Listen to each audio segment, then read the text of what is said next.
Kalau mimpi pendengaran itu ada hubungannya dengan ad-din. Ad-din nggih, bukan ad-dain.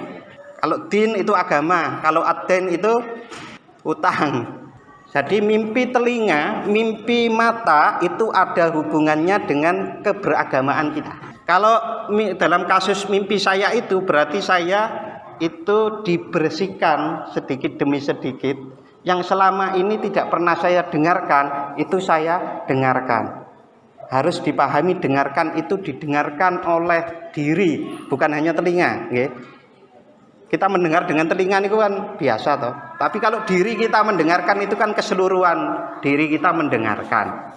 Astaghfirullah Rabbal baraya. Astaghfirullah minal khataya. Assalamualaikum warahmatullahi wabarakatuh. Alhamdulillahi rabbil alamin. Wassalatu wassalamu ala asyrafil anbiya'i wal mursalin Sayyidina wa maulana Muhammadin wa ala alihi wa ashabi ajma'in. Rabbis rahli sadri wa yassirli amri wahlul 'uqdatam min lisani yafqahu qawli. Rabbi zidni ilma warzuqni fahma, amin ya rabbal alamin. Bapak, ibu-ibu, saudara-saudari, anak-anak yang berbahagia, malam hari ini alhamdulillah kita masih dikaruniai Allah Subhanahu wa taala iman dan kesehatan, kesempatan, mungkin juga kekayaan, mungkin juga kebahagiaan dan lain-lain. Sholawat serta salam semoga tetap terlimpahkan kepada Nabi Muhammad Sallallahu Alaihi Wasallam. Bapak-bapak dan ibu-ibu yang saya hormati, Rasulullah Sallallahu Alaihi Wasallam di dalam hadis yang diriwayatkan oleh Imam Bukhari radhiyallahu an, sebelum menuju Gua Hira. Gua Hira itu adalah gua di mana tempat Rasulullah Shallallahu Alaihi Wasallam menerima wahyu yang pertama kali. Bener ya, Le? Pelajarannya kan gitu toh? Rasulullah menerima wahyu pertama kali di Gua Hira. Nah, ini yang mau saya sampaikan. Sebelum ke Gua Hira itu ada apa? Kok tiba-tiba ke Gua Hira? Nah, di dalam sebuah hadis yang diriwayatkan oleh Imam Bukhari radhiyallahu an, disebutkan bahwa Rasulullah itu mengalami yang namanya mimpi yang benar. Mimpi yang benar niku bahasa Arabnya ru'yatus sholihah. Mimpi yang benar. Berarti ada mimpi yang enggak benar. Mimpi yang enggak benar itu jenengan mimpi, kita mimpi diuber-uber wewe gombel, enggak ada sebabnya tiba-tiba mimpi lari di apa? Ada wewe ngejar-ngejar. Mimpi yang benar itu ada, dan Rasulullah Shallallahu Alaihi Wasallam tidak hanya mengalami sebelum ke Gua Hira itu, tetapi mengalami juga sebagai salah satu cara Allah mewahyukan Al-Quran kepada Nabi Muhammad adalah melalui mimpi yang benar. Sehingga kemudian Rasulullah Shallallahu Alaihi Wasallam niku dawuh bahwa mimpi yang benar itu adalah bagian dari kenabian. Berarti kalau jenengan itu mengalami mimpi yang benar niku sami kecipratan bagian dari cara-cara wahyu itu turun. Tapi bukan wahyu yang kalau kita terima itu, yaitu hanya petunjuk-petunjuk saja. Orang-orang itu menyebut sebagai ilham kan begitu. Hadirin jamaah rahimakumullah, yang mengkhawatirkan saat ini kan banyak pendapat mimpi itu hanya bunga tidur. Leres mboten? Banyak kan yang bilang begitu. Bahkan orang yang mulai meneliti mimpinya dikatakan salah. Yang nyalahkan juga bukan orang lain, mungkin orang Islam sendiri. Itu berbahaya. Berbahayanya apa? Kalau mimpi itu semua salah, maka berarti pendapat itu mengarah pada menyalahkan bagaimana cara wahyu itu turun. Berbahaya mboten? Makanya perhatikan mimpi kita.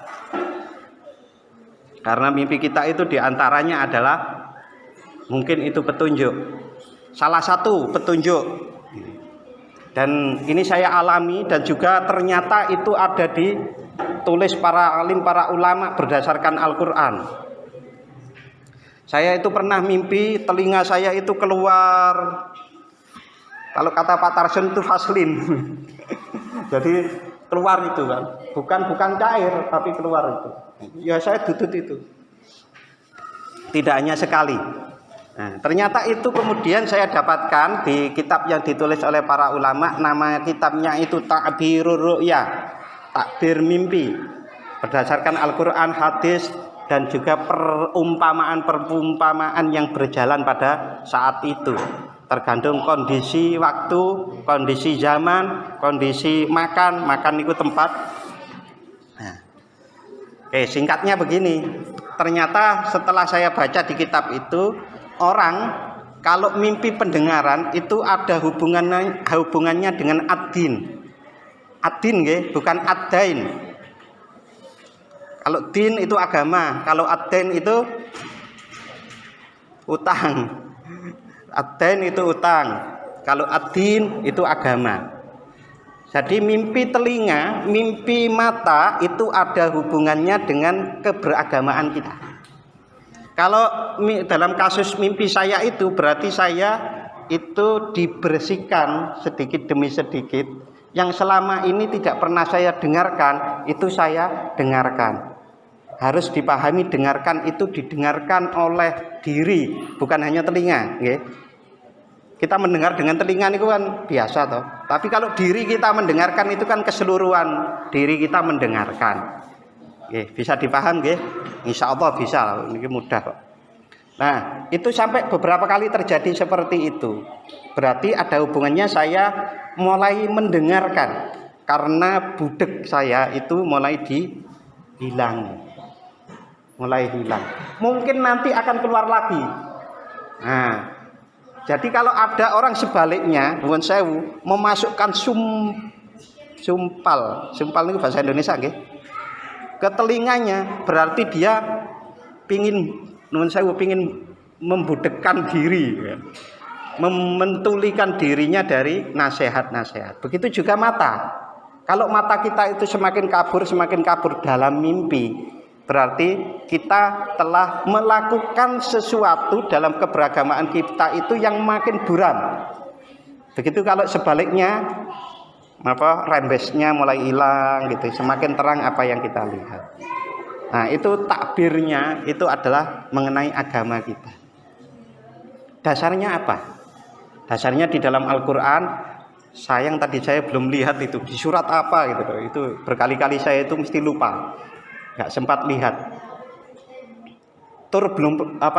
Nggak hafal Al-Quran. Saya itu nggak hafal Al-Quran. Jadi saya panggil mesti nggak dapat. Tapi maknanya saya dapat begini. Maknanya adalah bahwa manusia itu yang tidak mau dinasehati, pelajaran-pelajaran di kehidupan ini juga pelajaran dari Al-Quran, bukan buta matanya, bukan tuli telinganya, tapi buta dan tuli mata hatinya. Ini mesti enten sing hafal paling Al-Qur'annya. Nah, niku tentang agama. Nah, Bapak-bapak dan Ibu-ibu, mimpi-mimpi itu seperti itu harus diperhatikan sebagai alat deteksi dini kepada diri kita sendiri. Saya itu janjane ini bener ora to? Bener niku napa? Bener tur bener. Bener niku. Bener tur bener, tidak hanya benar tapi bener dan bener. Nah, itu bisa mendeteksi diri kita sendiri. Mimpi-mimpi yang lain, tapi ini masih agak berat ya. Itu tadi kan tentang agama, itu termasuk berat. Mimpi yang lain, kalau mimpi kita makan daging, itu jangan dikira bahwa daging kita makan itu lalu kita itu wah dapat rezeki ini. Ini sahabat keliru. Karena dalam Al-Quran kalau kita makan daging, apalagi daging manusia, berarti kita itu menghibah orang, ngerasani orang. Kecuali kalau dagingnya dimasak, ada daging masak dibakar maupun digoreng, nah itu maknanya bukan menghibah. Lalu di Jawa saya pernah sering dengar dan itu ternyata nyambung. Ini mana yang mempengaruhi, mana yang terpengaruh saya tidak tahu. Tapi mungkin itu universal. Kalau ada orang mimpi giginya rontok semua, itu ada hubungannya dengan keluarga.